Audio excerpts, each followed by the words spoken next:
Question says the correct order of electron affinity is. तो यहाँ पे हमको बेरिलियम, बोरोन, कार्बन और नाइट्रोजन दिया हुआ। तो सबसे पहले हम क्या लिख लेते हैं, रूल लिख लेते हैं। तो इलेक्ट्रॉन एफिनिटी क्या होती है, लेफ्ट टू राइट इंक्रीज होती है, मतलब लेफ्ट टू राइट क्या होगा, इलेक्ट्रॉन एफिनिटी इंक्रीज होगा, बराबर। अब बात कर लेते हो बेरिलियम की, बोरोन की, कार्बन की और नाइट्रोजन की। तो मैं ऐसा बोल सकता हूँ कि जो राइट साइड वाले एलिमेंट है उनकी ज़्यादा होगी, तो नाइट्रोजन की ज़्यादा होगी, फिर कार्बन आएगा, फिर बोरोन आएगा और फिर बेरिलियम आएगा। अब ना यहाँ पे एक पॉइंट ध्यान में रखने वाला है कि जो नाइट्रोजन है हमारा, नाइट्रोजन क्या होता है, हाफ फील्ड होता है।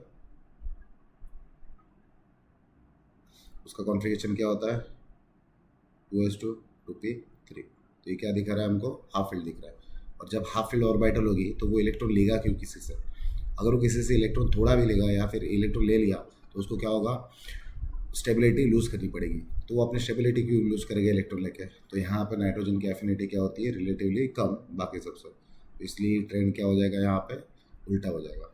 इसको मैं रीअरेंज करता हूँ तो सबसे ज़्यादा क्या दिख रहा है मुझे, यहाँ पे कार्बन दिख रहा है। कार्बन से क्या होगा, कम दिख रहा है बोरोन का, बोरोन से कम किसका होगा, नाइट्रोजन का होगा, और बेरिलियम का सबसे कम होगा, बराबर।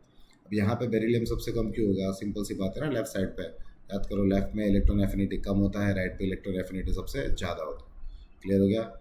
सो ये ऑप्शन कहाँ दिख रहा है हमको, कार्बन, बोरोन, नाइट्रोजन और बेरिलियम। तो B, option B is the correct option. I hope this is clear.